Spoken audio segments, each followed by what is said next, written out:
Hi there, everyone. It's Heidi Walker here, co-author with Megan Peterson Fenn of Inspiring Global Entrepreneurs. And today we are totally psyched to be bringing you our very first ever interview with an expat entrepreneur who is based in Egypt. So we have got Abby Toner with us. Hi, Abby.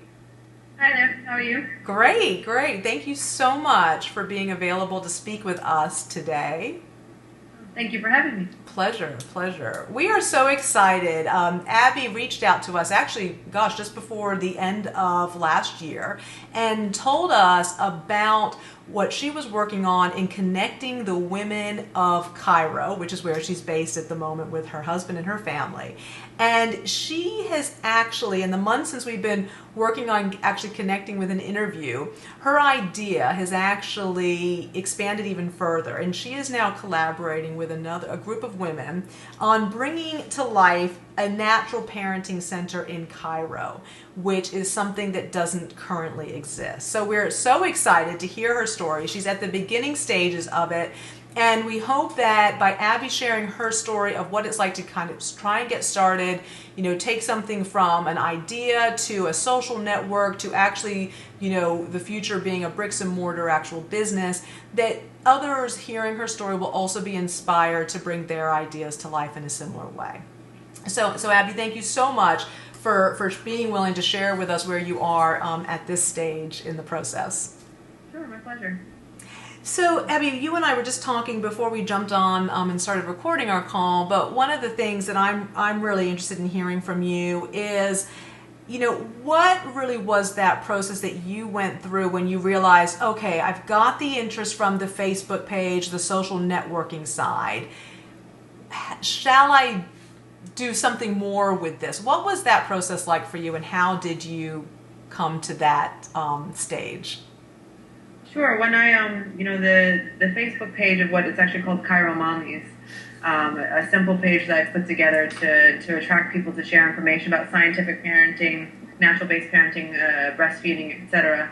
I had an idea that I wanted to do something with it last year, but I didn't know. I thought I might want to do a business and using the Facebook page for it. But more and more women were joining, more and more women were talking about not finding trustworthy nurseries, not finding support about more natural parenting, people telling them to stop nursing, give formula, or to force their children to sleep through the night, or all the doctors that they're finding that are giving them actually not the best advice in the world. Mm-hmm. So I thought about, well, instead of trying to make something that is a money-bearing business just online, why don't I do something, especially as my son is getting to the age where I want to send him to a nursery. Yes. I've been blessed enough to have a wonderful mother-in-law here who's at home and have a nanny that comes here. But as he gets older, I'm thinking, well, all this data I've collected, where would I send my son? So I thought, why wouldn't I start a nursery? However, there are so many individuals that just start nurseries here. And once I put the numbers and crunched the numbers, I realized a nursery on its own, if you want to run it the right way, the right ratios, the educated staff, with proper benefits so that they're committed in treating your children correctly, you can't win here and make good money with just that. So I thought of a center. And again, now that my page now has almost 1,200 people, 1,200 women, there's a lot of professional women. And a few that I've made the ability to contact with who have childhood education backgrounds, have links to psychologists, I have links to nutritionists, and I thought, why not bring a center for everything at one place? There are centers for yoga with children. There are centers that offer doulas, but some of them are in the more wealthy areas, the more expat-related areas. Mm-hmm. And because my site is a combination of Egyptians and expats, I also thought, let me take them out of the traditional expat areas and place them in fairly affluent, this would be a more affluent center, but place them in some areas that are actually Egyptian. So you won't have, there's a place called Zamalek and a place called Naidi that are known as the expat places. That's where everything exists. Mm-hmm. Moving it out to a place that I would call East or West. Actually, I have an idea for two, because Cairo is so big, yes. Traffic is horrible. Having one in a place called Heliopolis and one in a place called Sheikh Zayed to cover both areas. And the idea of having also all services in one place is, as I said, the traffic here is really bad. Even when I come home from work, I'm a full-time employed mother. I come home at 5:30, 6 o'clock maximum. I don't leave. Getting anything done is impossible. So it would be best if I have the mindset of a natural parenting individual, instead of having to go to different places to find my nutritional issues, even to work out, to get coaching for my family, to guide different things. It would be better for it to all be in one place. Concerns here. So that was really my thought, is a one-stop shop, simply because of logistic areas in Cairo, and to bring people there so they can get things done all at once, and to push the agenda that more and more people are following, is the natural parenting idea. So it went from the page, just really finding, can I get a commission from companies that I share something for? I didn't feel right about that in my gut, because I had started the page really out of the goodness of my own heart. So separating this from the page would make me feel that I wasn't taking advantage of the individuals on the page. This is a separate idea that benefits, obviously, from the page's existence. As well. Well, I absolutely love it. And one of the things that I think your story really displays is the importance of just getting started.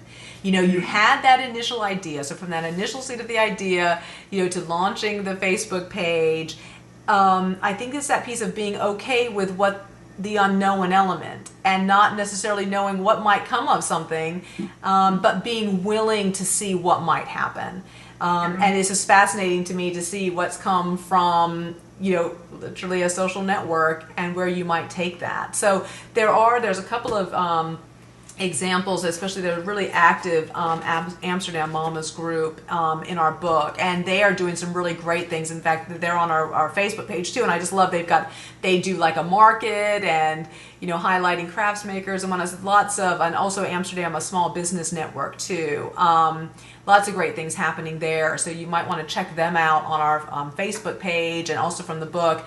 Because it's a really great model, and got started by women very, very similar to yourself, American expats in Amsterdam getting together, and I know they've worked through a few different models on the monetizing side and whatnot, as well. So in terms of where you are then for the next step, you mentioned that meeting these other women, other professional women in a similar with similar interests to you, and that collaboration piece. Have you formalized that collaboration yet? And just tell us a little bit about how you've gone about knowing who were the right people for you to actually think about collaborating with. Sure, it's interesting. I've been very blessed. I've been in Cairo now for a little bit over 4 years. And my husband's Egyptian, and he has a great network of women and people. And I've been really lucky throughout my stay here to meet people in different areas. So there was 1 or 2 individuals that I met in my Facebook group that I brought in, but then I leveraged people that I also knew might be interested. Now, when I first had the idea of something, I met with some people, and I planted the idea saying I might contact you later because I'm interested. My friend who owns a gym here, it's a personal training center. She's been here for 17 years. An individual who's actually and she's from the UK, an individual who's Finnish, and she's started a very tailored nutrition detox type of company. So I had her online, and also a friend of mine. He's also a fitness instructor, but he looks through more coaching for obesity. So doing a coaching relationship. He's trained in certified in fitness coaching. So I have him there. So I spoke to them, and then of course the ladies that I was lucky enough to find. One, again, as I said, childhood education, and then child psychology. So based on their specialties, and based on our friendships and mutual respect, and also knowing that they won't, word travels fast in Egypt, so you need to have people that you trust, that they would be excited to collaborate because we've developed a good relationship.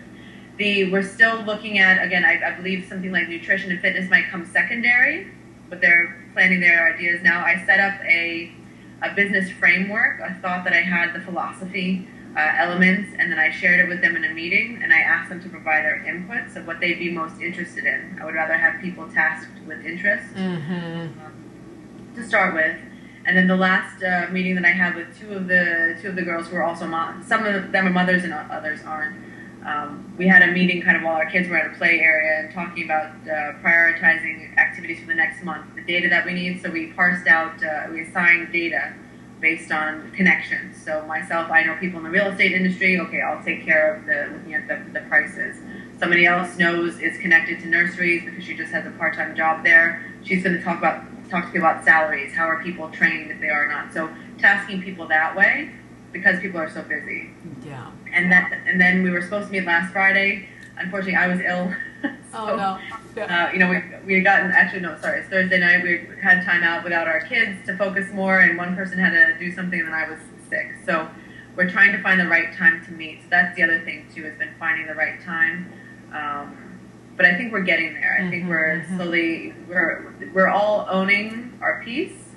It's just getting together to collaborate, to brainstorm, as I said, when toddlers aren't running around and asking for things or falling over or running out the door. Yeah, exactly. Well, no, I think that's fantastic. And one of the things I was mentioning earlier about the book, which we love, which is Power Through Partnership, how women lead better together. And they, Betsy and Maggie coined the term powership.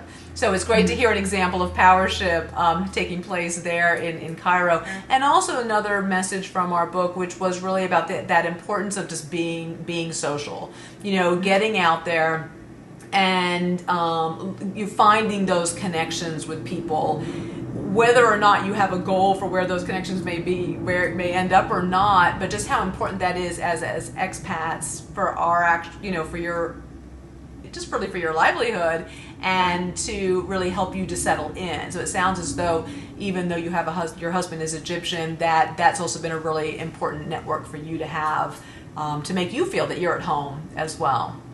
Yeah, especially as I made a transition to being a mother, because we have a nice social network, but most of our friends actually aren't parents quite yet. Or if they are, their children are quite older, so even they can go out and socialize in the evenings and live life in a different way. So finding moms that shared my perspective, because even here the way that I parent is a little bit different than others. Now it's accepted because I'm foreign, so as people say, khalas, they're not going to worry about me. But finding other women that really could see eye to eye, and that's also the feedback that I've received just from the group, is that I never knew that there were other women in Egypt like me, even other Egyptian women. Women, even just the other day, are posting about how much they love the site, or even I just think I was just posting about even car seat safety, sharing safety, getting people off of processed things, and making an impact in the society such that people really have begun to trust myself and others as advocates for them. So there's already a level of trust that people are finding in the group, which I've made very clear. I have very clear rules: no selling, no posting. So there is an ethical basis that people may not find in other areas, and they don't find in an untoward reason to be part of it. I'm not there. Again, that's why I don't want to use the group in a bad way. Yeah. But leverage on the trust that I've had. Even I go out places to bring my son. They're like, "Are you Abby from Cairo Mommies?" Wow. It's become this kind of like niche celebrity thing, which is really great because it's come from a helpful area. Yeah. And I really put that into practice. I want to reach out and be able to make more of that impact day to day. But it's already making such an impact. It gets me through my day to day sometimes. Yes. But I really want to be able to help more people and have a place for people to come, a forum, and then a proper nursery that I could even send my son to and feel comfortable. Yes, exactly. And that's another great example that you're bringing up there, which I love, which is that often a way to that legitimacy is, funnily enough, actually usually comes and starts with something that you've been doing for free, just because it was something you were passionate about. And then at the time that you're then you're ready to start getting, again, thinking about it more of a bricks and mortar and collaborating, you've already got that credibility. So all of that, although you can see it with hindsight and didn't necessarily start it with that intention, you can see how that really does help. So really encouraging anyone else who's passionate about something and wishes that there was something out there that they just can't find, get it started. Abby is a great example of what can happen in the potential once you just actually, get going. Yeah, I think, I moved here with the intent to make a difference. And people often ask, do you think about moving back to the U.S. or do you think about moving elsewhere? And of course, things are not the easiest. It's not the easiest life in Egypt, especially after the revolutions, or coups, or whatever you call them. Yeah. And life is difficult, and it's not very easy, especially now, again, as I look through the lens of a mother. But there's so much opportunity, and there's so much chance to make a difference. And as I said earlier before we started recording, I see things popping up but I kind of want to bring it together. I don't want to cancel out other efforts that always have been there. That's why I've been finding like-minded people, or like I said, I let companies that are aligned in my philosophy promote on the page, and they're getting free promotion, but it's also because I feel comfortable enough that they represent the philosophy. I would partner with them later on. So that it's a mix of a few different things. My passion for helping the country that I'm living in, the country that's half of my son's makeup, the opportunity to really make a difference. It's really kind of a white space for making a change, and then really feel like I am making a difference. There was one woman who just posted before we talked about a car seat, a portable car seat that she heard of, and that you can put in cars that don't have seat belts. And I said, well, I'm not really sure about this. It was for a microbus that our kid would go into a camp. I said, ask for seatbelts, and I researched it, and I found it on one of these sites that's saying, don't use the seat. So I posted it right away. She's like, thank you. I almost just purchased this for my son. Wow. I'll make sure I'm the one driving him to this camp. Yes. And I thought, maybe I could have just, saved a life just by giving information that people don't even just think to Google. I just Googled it. That's all I did. You know what I mean? But having that in practice and making an impact on a larger scale in these developing countries, what seems like a simple idea can really make a larger impact. So right now I'm fulfilled from this, but I want to, but this is kind of like, I'm doing this in tandem with my job. If I could make this into something, again, it's finding that next step to make it into something where I can make this my job. Yeah, exactly. And make it impact is where I want to get. Yeah, exactly. No, wonderful. Well, and I think you raised something there that's interesting, is just some of those cultural differences. I mean, what would you say what really jumped out at you as maybe one or two of the starkest kind of cultural differences, even maybe whether it was from using social media there, or what's really jumped out at you in terms of what you've been trying to do? There is Egypt is the land of the pharaohs, right? So you've had people that have put an individual on a pedestal for millennia. And you saw it recently with the revolution, the leadership knows no wrong. Actually, a lot of people put doctors on that pedestal. There are very few positions where you refer to somebody by a title. Handis, which means engineer, which is interesting, and doctor, which is another one. You even just refer to somebody that you know is a doctor as doctor, no matter what it is. Wow. And there are so many doctors that I've seen overprescribing antibiotics, overprescribing things like Cerelac, the rice cereals, and people just taking it and saying, okay, and not questioning because, oh, he's a doctor. He must know. Whereas I think in the U.S., sometimes we're like, let's see, let me just double check. Yeah. And there's been that following, and that so many people are getting incorrect advice. And there's still incorrect advice in the U.S. around breastfeeding, around certain things with pediatricians. So it's not just, like I said, it's not just here, but it's the way that they're revered was a big difference. And then some of the myths about pregnancy and parenting and foods and were different things. So again, it kind of goes around the not questioning, or some of the more folkloric or old wives' tales that I saw. Yes. So to break down that, and also being afraid of upsetting the family balance, because it's very similar to a lot of the Mediterranean cultures, the Italian cultures, the Greek cultures. The culture here is very family based. So even though you may think one way, to go against the family sometimes is frowned upon, whereas in the U.S. it's a little bit different. Of course, it depends on your subculture, but you see more being independent of the family. That's where. And they're big, but they're big. Yeah, no, exactly. No, they're just absolutely fascinating. I think it's great because you're really bringing I was fascinated when we first started emailing back and forth just about the use of social media there, and realizing I'm pretty sure that was probably something that was quite new, in terms of bringing together a group of parents interested in natural parenting. And as you found, yes, it was. You were creating something that really wasn't there, and there was a need. And then also about really bringing this piece of, almost like an advocacy piece that, again, doesn't sound like it's really part of just the normal natural makeup of it. So it's really, just small. It's interesting how, small cultural shifts, how expats often are part of making that happen, because we and we're like, oh, wait, hold on, why don't we just go get a second opinion or something, you know what I mean? Something that's quite natural. So really, like you say, making that difference in that way.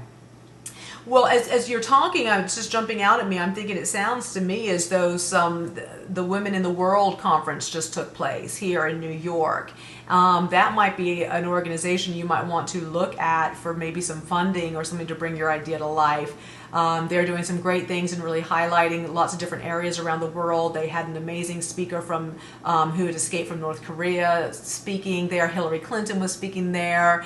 Ariana Huffington, so many really great things, but it might be that there are some organizations that they're associated with that might be able to sponsor what you're doing, because I think Egypt is without a doubt an area where people want to be supporting change and what's happening there. So I would imagine that there might be a way to go about actually some social funding as well, or grants, or whatnot for what you're doing would be fantastic, because there's obviously, like you say, there's a need. The benefit would be huge. That's great. That's a great idea. Well, fantastic. I really have loved hearing about what you're doing and bringing a natural parenting center to life in Cairo and in a couple of locations in the city in which you're living, and also just the contribution that you're making. All of us, or many of us, know what it's like to be, a first-time mom, to be struggling to be that in a country that is not your home country, to be able to find a resource like Cairo Mommies. It's just like when I was in Beijing and found Beijing Mamas, and I was like, oh my gosh, yes, at last, and you just get those answers, and it truly does make you feel so much better. So I really commend you, Abby, for what you have done, without even really knowing that that's what you were intending to do at the beginning. I'm thankful, but I'm more thankful that people are participating and finding it valuable. That's really what has helped it grow, actually. Yeah. Excellent. Well, we would love to have a catch up with you in the future when, as and when you have moved on to the next stage of your implementation of your business plan, so that we can hear more about how that went and some of those concrete steps. In the meantime, we really wish you and the team that you're collaborating with all of the best on bringing this to life and getting to have those meetings without the toddlers running around. Although it's amazing how much you can get done in those situations. But we all do know that it sometimes needs that implementation piece and taking it to the next step. So we really wish you all the best with that. And thank you for sharing a piece of your world and Cairo with us, because it's not one that we've had connection with in the past. So that'll be really fascinating for all of our followers and our watchers. I hope so. Thank you again for the opportunity. I really do appreciate it. Absolute pleasure. We so look forward to following your progress, and do let us know how we can help. Thank you, Angela. Cool. Thank you. Thanks, Abby.